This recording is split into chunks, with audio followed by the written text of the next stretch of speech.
নির্বাচনটা আসলে যে খুবই প্রতিযোগিতা, খুবই প্রতিদ্বন্দ্বিতা, এই ব্যাপারটা না। সবাই এসে আসলে সবার সাথে পরিচিত হচ্ছি, আমরা ভোট দিচ্ছি, ভোট দিয়ে আনন্দ হচ্ছে, কথা হচ্ছে সবার সাথে। এই তো ভালো লাগছে আসলে। কাজের ব্যস্ততা একটু জানতে চাই। আর এই কাজের ব্যস্ততা যাওয়ার আগে প্রত্যাশা কেমন আসলে, যারা প্রার্থীদের কাছে আপনার প্রত্যাশা কেমন আসলে? না, অনেক প্রত্যাশা আমার প্রার্থীদের প্রতি তা না, কারণ এখানে প্রার্থী যারা আছেন তারা তো দায়িত্বে আসবেন, তারা তো কাজ করবেন, বরং আমরা সবাই মিলিয়ে আসলে কাজ করবো সংগঠনের ভালোর জন্য এবং আমাদের ইমেজের জন্য, এবং আমাদের সংগঠনটা যেন আসলে এখানে মননের চর্চা হয়। আমরা এটা আমার সেফ কথাই বলতে পারি যে আমরা শিল্প সংস্কৃতির মানুষ, কিন্তু এতটা সংস্কৃত মনা না। সংস্কৃত মনা হওয়ার মতো চর্চা যেন এই সংগঠনে হয়, সেই দিন যেন আসে আর কি। নানা অভিনয় শিল্পী সংঘ এ যাবৎ যে কাজ করেছে বা এখন একটা স্টেবল একটা জায়গায় আছে এবং এর অবয়ব গঠন হয়ে গেছে, এর অর্থনৈতিক একটা ভিত্তি স্থাপন হয়েছে, এর মানে সকল শিল্পীর পাশে দাঁড়ানোর চেষ্টা করেছে।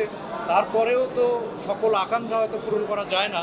তো এই গতিশীলতা যদি থাকে তাহলে হয়তো সকল শিল্পীর একসময় মন জয় করতে পারবে, সেরকম একটা পরিস্থিতিতে যাবে। আর কাজ যদি না থাকে, কাজ যদি না হয়, তাহলে সেখানে কোনো সমালোচনা থাকে না। আবার সমালোচনা না হলেও কাজের গতি বাড়ে না। আমার কাছে তো মনে হচ্ছে যে যারা নির্বাচন করতে এসেছেন সবাই অভিজ্ঞ শিল্পী এবং সাংগঠনিক মানুষ, যারা সংগঠন বোঝে। সুতরাং এর ভেতর থেকে যারা নির্বাচিত হয়ে আসবেন, 21 জন জিতবেন। আমাদের যেমন আগের স্লোগান ছিল যে জিতবে 21, হারবে না কেউ।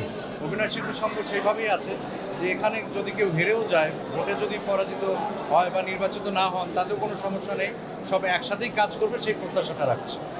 আচ্ছা, আমি তো কেবল ঢুকলাম ভাইয়া, ভোটের পরিবেশ ভালোই দেখছি, সুন্দর পরিবেশ, সব আগ্রহ নিয়ে ভোট দিতে আসছে। তবে সিনিয়রদের একটু, অনেক সিনিয়রদের কম দেখেছি। আমাকে যদি বলেন, আমি ব্যক্তিগতভাবে বলবো যেটা একটা উৎসব মুখর পরিবেশ।